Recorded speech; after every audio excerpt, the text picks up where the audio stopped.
What happens when the person you've been waiting for arrives, but they're not who you expected at all? When every dream you built crumbles in a single moment, and you're forced to choose between the life you imagined and the stranger standing in front of you, broken and desperate? Sometimes the wrong person shows up at exactly the right time, and that choice, that one impossible decision, changes everything. Before we dive into the story, click the like button and subscribe to the channel so you don't miss more heartwarming stories tomorrow. Also, leave a comment telling us where you're watching from and what time it is there. Now, let's continue with the story. Silas Drummond had been standing on that train platform in Copper Ridge, Montana for 2 hours, clutching a photograph so worn the edges had gone soft. The woman in the picture had delicate features, dark hair pinned up neat, and handwriting that curved like music across the back. 3 months of letters. 3 months of imagining a future that didn't taste like dust and loneliness. The train's whistle cut through the autumn air, and Silas straightened his hat, his heart hammering against his ribs. The engine hissed to a stop. Passengers stepped down, one by one. Families reuniting. Merchants hauling cargo. Then he saw her. A woman descended carefully, gripping the rail like it was the only thing keeping her upright. She was massive, her body filling the space of 2 people, her dress straining at the seams. But it wasn't her size that made Silas freeze. It was her face, swollen purple around one eye, a split lip barely healed, bruises layering her neck like a necklace of violence. She looked at him. Her mouth opened, shaped words, but only broken sounds came out. Garbled, desperate, not words at all. The station master appeared at Silas's elbow, shoving a crumpled envelope into his hands. "You Silas Drummond? The old broker died 2 weeks back. Mixed up his papers, something awful. This one here was supposed to go to the Hartley Ranch in Casper. Your bride, the one you've been writing to, she went to Wyoming by mistake. This woman's name is Nora Whitfield. Ain't nobody coming to claim her now."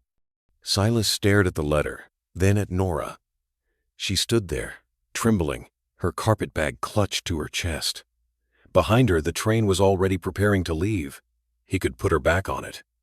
Send her away. Pretend this mistake never happened. Then Nora's eyes rolled back, and she collapsed onto the wooden platform with a sound that echoed like thunder. Silas lifted Nora from the platform, her weight pressing into his arms like a question he didn't know how to answer. The station master watched with crossed arms, but offered no help. The ride back to the ranch stretched long and silent except for Nora's shallow breathing beside him in the wagon. She drifted in and out of consciousness, her head lolling against the seat. Inside his house, Silas laid her on the bed his wife once slept in. He hadn't touched these sheets in 3 years. Hadn't opened this room since Sarah died, giving birth to a son who never drew breath. Now here was another woman, another stranger, bleeding into the fabric of his past. He fetched water and cloth. When he lifted Nora's sleeve to clean a wound, he stopped cold. Burns circled her wrists like rope marks, old and deliberate. He peeled back more fabric. Bruises layered her arms in shades of yellow, purple, green. A calendar of violence written on skin. These weren't accidents. Someone had hurt her methodically, repeatedly, for a long time. Nora's eyes opened. She sat up fast, panicked, her hands moving to cover herself. She tried to speak again, that same desperate, garbled sound, and then her hand flew to her mouth. Tears spilled down her cheeks. She pointed to her tongue, then made a cutting motion with her finger. Silas understood. Someone had cut it, taken her voice. He stepped back, giving her space. She watched him like a cornered animal, waiting for the blow. Instead, he pointed to the wardrobe where Sarah's clothes still hung. Then, he pointed to her. She shook her head violently, but he insisted, pulling out a simple dress, laying it on the bed. He left the room and closed the door. While she changed, Silas examined the contents of her carpet bag scattered across his kitchen table. A burned deed to a farmhouse in Marietta, Ohio. A tiny shoe, child-sized, the leather scorched black. 3 newspaper clippings, all telling the same story. A fire that killed a little girl named Emma Whitfield. A mother blamed for the blaze, a grieving father seeking justice. Nora's face stared back from the sketch in the paper. Younger, thinner, but unmistakable. The articles called her a murderer. Nora appeared in the doorway wearing Sarah's blue dress. It stretched tight across her body, but it was clean. She saw the clippings in Silas's hands, and her face crumbled. She sank to the floor, covering her face, her shoulders shaking with silent sobs. Silas knelt beside her. He didn't touch her, but he spoke quietly. "I don't know your story yet, but I know what it looks like when someone's been hunted. You got nowhere else to go, do you?" Nora shook her head. "Then stay. For now, just stay." The first morning, Nora was already awake when Silas entered the kitchen. She'd made coffee, eggs, and biscuits that smelled like childhood. He stared at the food, then at her. She pointed to the table, urging him to sit. When he hesitated, she picked up a stick of charcoal and drew on the wall beside the stove. A simple picture of a cow, then pointed outside. Silas nodded slowly. "You want to help with the cattle?" She drew a bucket, then a fence, then a needle and thread. Everything. She wanted to work. Over the following weeks, they developed a rhythm. Nora couldn't speak, but her hands told stories. She hauled water from the well without complaint, her strength surprising for someone the town would call soft. She mended fences with practiced efficiency, her fingers quick with wire and posts. Silas realized she'd done hard labor before, that her size hid muscle earned through survival. One afternoon, the Kincaid brothers rode up while Silas was in the north pasture. Nora was hanging laundry. The three men circled her on horseback, laughing loud enough for the sound to carry. Silas rode back fast, but by the time he arrived, Nora was still working. She hadn't run, hadn't hidden. The wet sheets snapped in the wind as she pinned them, her face stone. "That's some prize pig you got there, Drummond," the eldest Kincaid called out. "She eat all your profits yet?" Silas's hand moved to his rifle, but Nora caught his eye and shook her head once. "Firm." The Kincaids laughed harder and rode off. Nora returned to the laundry like nothing happened, but Silas saw her hands shaking as she gripped the clothespins. That evening, they sat outside as the sun melted into the mountains. Silas had been teaching her hand signals for ranch work. Yes meant one finger up. No meant a closed fist. More meant both hands spreading apart. But tonight, Nora picked up a stick and drew in the dirt. A little girl with curly hair, a smile, a dress with flowers. Silas watched as she added details. A schoolhouse, books, a woman pointing at a chalkboard. Nora pointed to herself, then to the teacher in the drawing. "You were a teacher." She nodded, her eyes bright. Then she drew the girl again, larger this time, more careful. She traced a heart around the child's face. Her daughter, Emma. Nora's hand hovered over the drawing for a long moment. Then slowly, deliberately, she dragged the stick through it, crossing it out, erasing it. Silas's throat tightened. She died in that fire. Nora covered her face with both hands. Her whole body shook, but no sound came out. Grief without voice. Silas reached over and gently pulled her hands away, holding them steady in his own until the shaking stopped. Silas needed supplies. The larder was running low, and winter was coming fast. He hitched the wagon and found Nora waiting by the seat, wearing her cleanest dress, her hair braided tight. He shook his head. "You don't have to come." She climbed up anyway. Copper Ridge was smaller than most towns. Just one main street with a general store, saloon, and church. The moment their wagon rolled in, conversation stopped. Women gathered their children close. Men leaned against storefronts, watching. Silas felt Nora go rigid beside him. Inside the general store, the owner, Pete Lawson, looked up from his ledger. His eyes landed on Nora, and something cold passed across his face. Silas placed his order, but Lawson didn't move. "I don't serve her kind." "Her kind?" Silas's voice dropped low. "You know what I mean. That woman's trouble. Heard about her from the broker before he died. Killed her own child back east. Silas slammed coins on the counter hard enough to make the jars rattle. "You'll take my money and fill my order, or I'll tell everyone in this town how you watered down the whiskey you sold to the cavalry last month." Lawson's face went red, but he gathered the supplies. Outside, Reverend Talbot stood blocking the church steps, his arms crossed. "The congregation has concerns, Drummond, about moral character, about the kind of woman you've brought into our community." Nora turned to leave, but Silas caught her hand. Right there on the street where everyone could see. He laced his fingers through hers and held tight. "This woman is under my protection. Anyone got a problem with that can take it up with me directly." The Reverend's mouth thinned. "You're making a grave mistake." They walked back to the wagon together, hands still joined. The town watched every step. As Silas helped Nora up, 3 riders emerged from the saloon. The Kincaid brothers and their cousin, faces flushed with afternoon whiskey. They followed the wagon out of town, their horses flanking both sides. "Hey, Drummond," the eldest called. "How much you pay for that sow? We got pigs back home. Might want to breed them." His brothers laughed. One rode close enough to reach for Nora's arm. Before his fingers made contact, Silas swung his rifle butt up and caught the man square in the nose. Blood exploded across the man's face. He fell from his horse screaming. The other 2 went for their guns, but Silas already had his rifle aimed. "Next one who touches her dies. Tell your brother when he wakes up." They gathered their bleeding cousin and rode off. But Silas knew. This wasn't over. This was just the beginning. Nora found Sarah's herb garden 3 days after the incident in town. It was hidden behind the barn, choked with weeds, but still alive underneath. Sage, thyme, lavender fighting through the neglect. She spent an entire afternoon on her knees, pulling weeds, her hands working with a tenderness Silas hadn't seen before.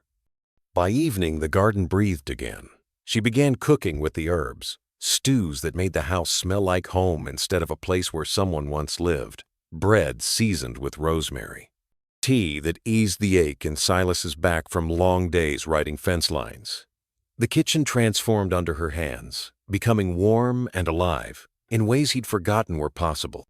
At night, they sat by the fire. Nora had found paper and pencil, and she began teaching Silas her language properly. Not just yes and no, but whole thoughts. She'd write a word, then show him the gesture.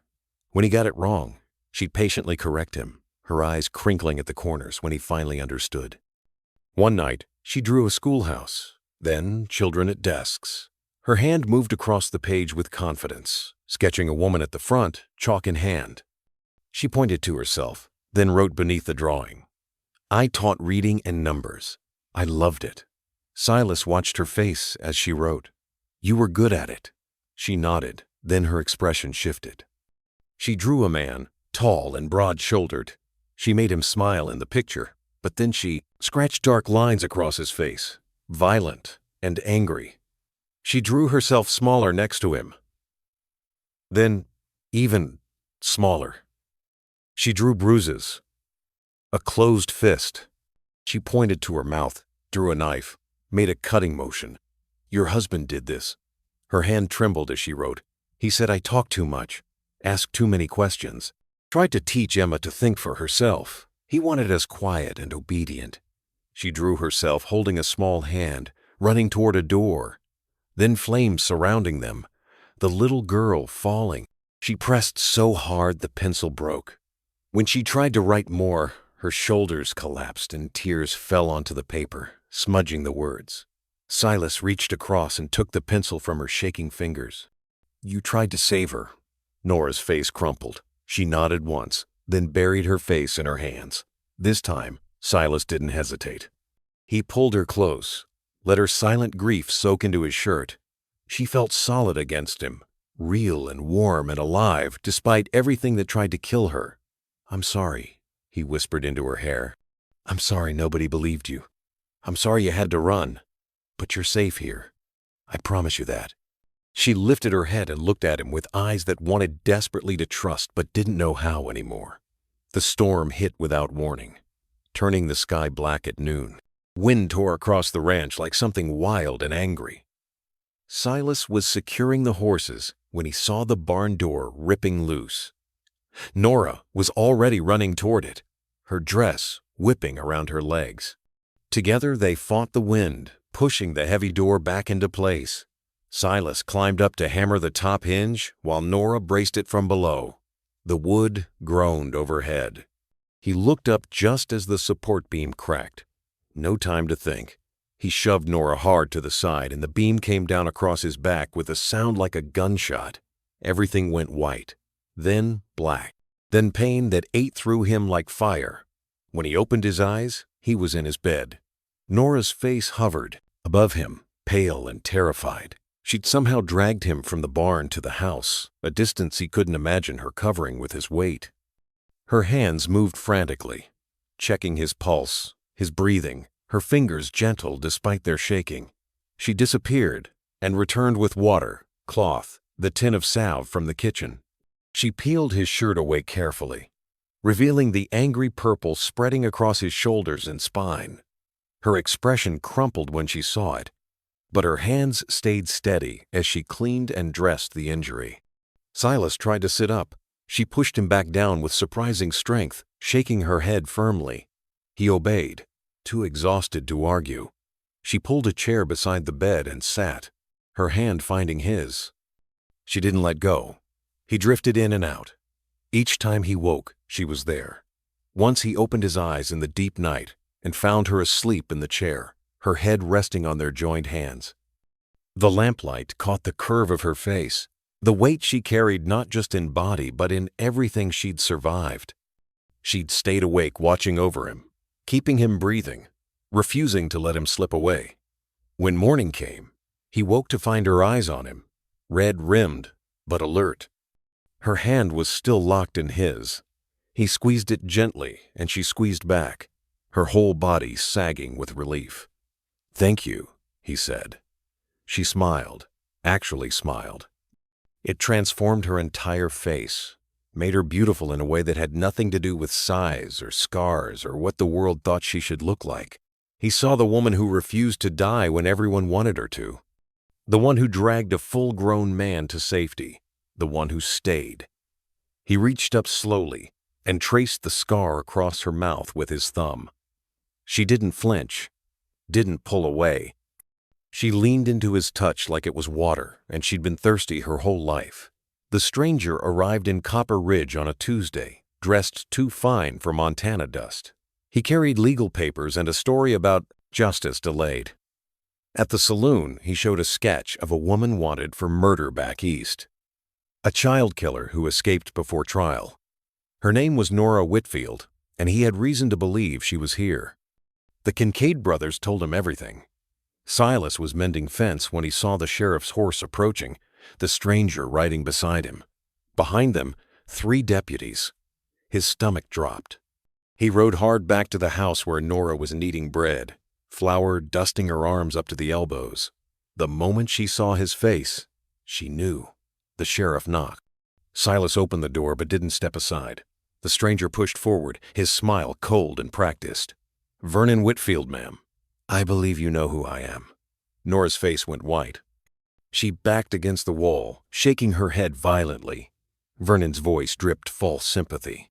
"I've spent 3 years searching for my wife, the woman who murdered our daughter and fled like a coward. I have a warrant here for her arrest and extradition back to Ohio to face trial for Emma's death." The sheriff looked uncomfortable, but determined. "I'm sorry, Drummond. Law's the law." "She's got to come with us."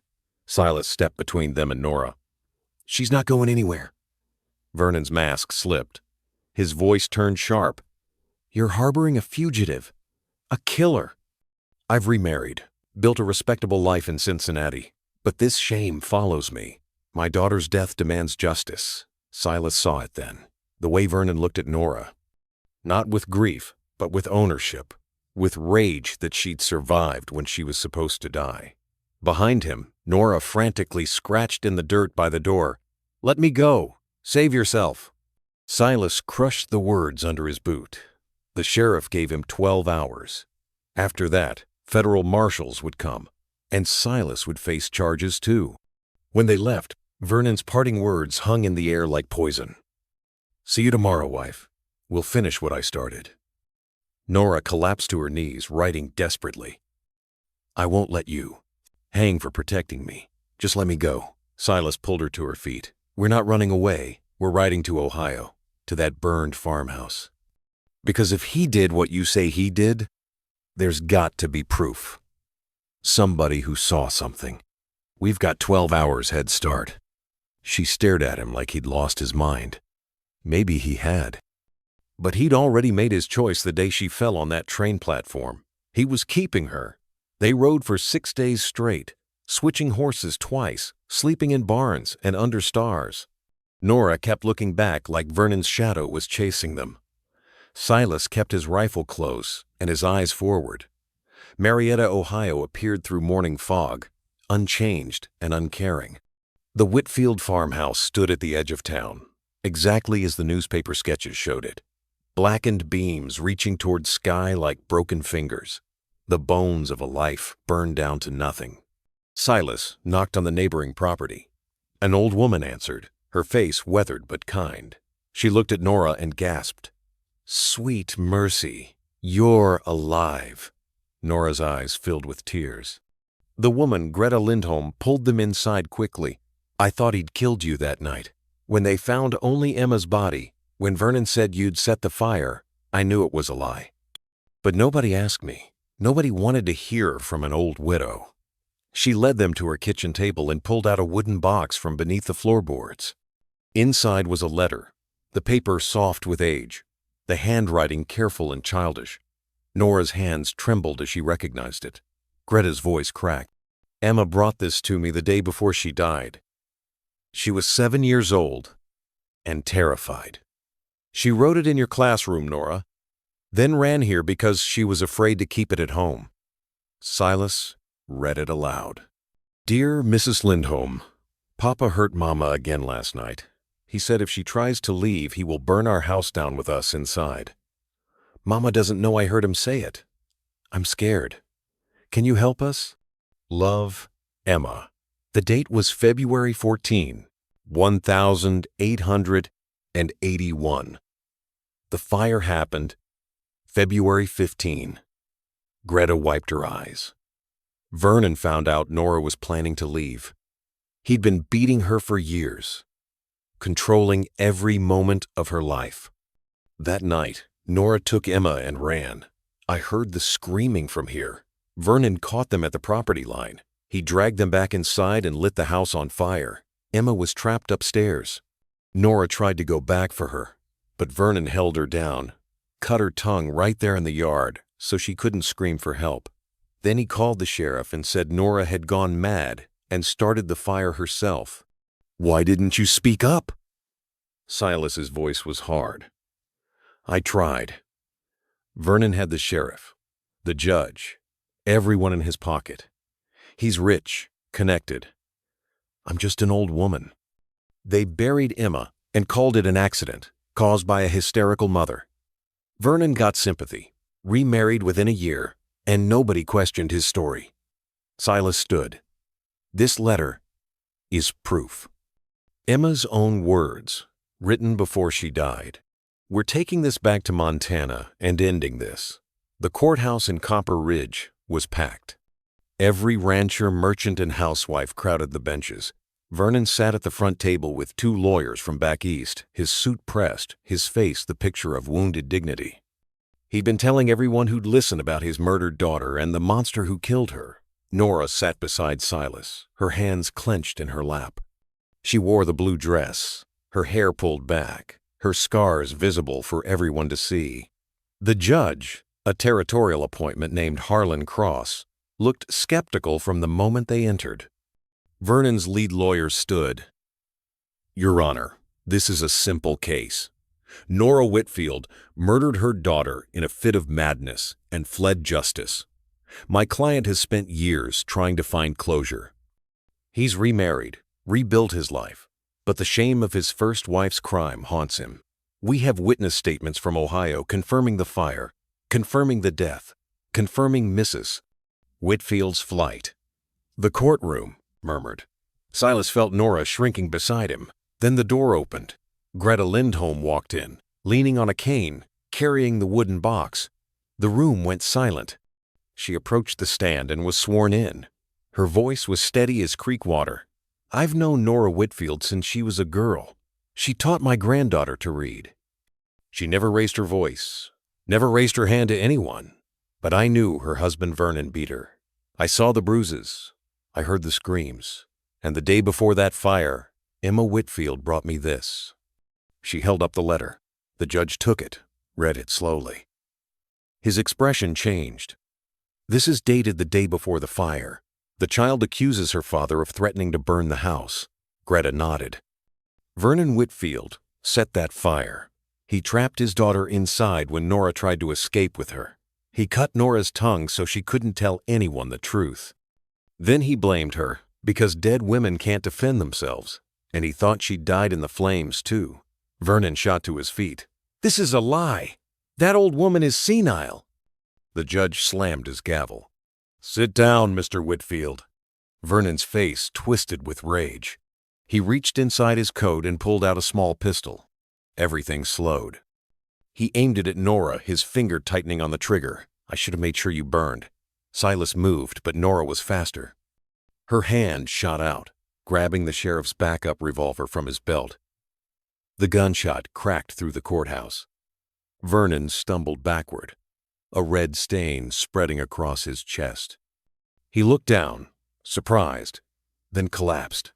Nora stood there, the gun shaking in her hand. The sheriff gently took it from her. She looked at Silas, her eyes wide with fear and relief, and something that looked like freedom. 6 months later, Silas stood at the front of the church in his best suit, the one he'd worn to bury Sarah. But today wasn't about grief. Today was about choosing a future instead of mourning the past. Nora walked down the aisle alone. She'd insisted on it, wanted to walk to him on her own 2 feet. The blue dress had been replaced with one she'd sewn herself from fabric, the color of Montana sky. Her hair fell loose around her shoulders. She was still heavy, still scarred, still silent, but she carried herself like a woman who'd stopped apologizing for surviving. The entire town had come. Not because they had to, but because the trial had changed something. They'd seen Vernon's mask slip. They'd heard Emma's letter read aloud. They'd watched Nora save herself when no one else would. Respect came slowly in small towns, but it came. Even the Kincaid brothers stood in the back, hats in hands, shamefaced and quiet. Reverend Talbot performed the ceremony with genuine warmth this time. When he asked if anyone objected, the silence was complete. When he pronounced them married, Silas lifted Nora's hand and kissed her scarred knuckles. She signed in the language only they shared. "I love you," he signed back, slower but certain. "I love you too." The reception filled the church hall. Greta had traveled from Ohio to be there. The sheriff shook Silas's hand and apologized for doubting them. Even Pete Lawson from the general store offered stiff congratulations. That evening, they returned to the ranch where everything had changed. The herb garden was thriving, spreading into new beds Nora had planted. A room was being added to the house, framed but not finished. They had plans, a future that stretched longer than either of them had dared imagine months ago. Inside, Silas lit the fire while Nora made tea from her garden. They sat together on the worn couch, her head resting on his shoulder, his arm around her waist. He picked up the book from the side table and began reading aloud, something he did every night now. She'd chosen a novel about adventure, about people who refused to quit despite impossible odds. When he finished the chapter, Nora took his hand and pressed it to her chest, over her heart. He felt it beating strong and steady. She'd been broken by the world, beaten and burned and silenced. He'd been hollowed out by loss, living in the ghost of his old life. But together, they'd built something new, something the world couldn't touch. A home, a love, a second chance nobody thought they deserved. And as sleep found them, Silas whispered the words she needed to hear. "You were always the right one." If this story touched your heart, click that like button and subscribe so you never miss another incredible journey. Tomorrow, we have another story that will remind you why love always finds a way.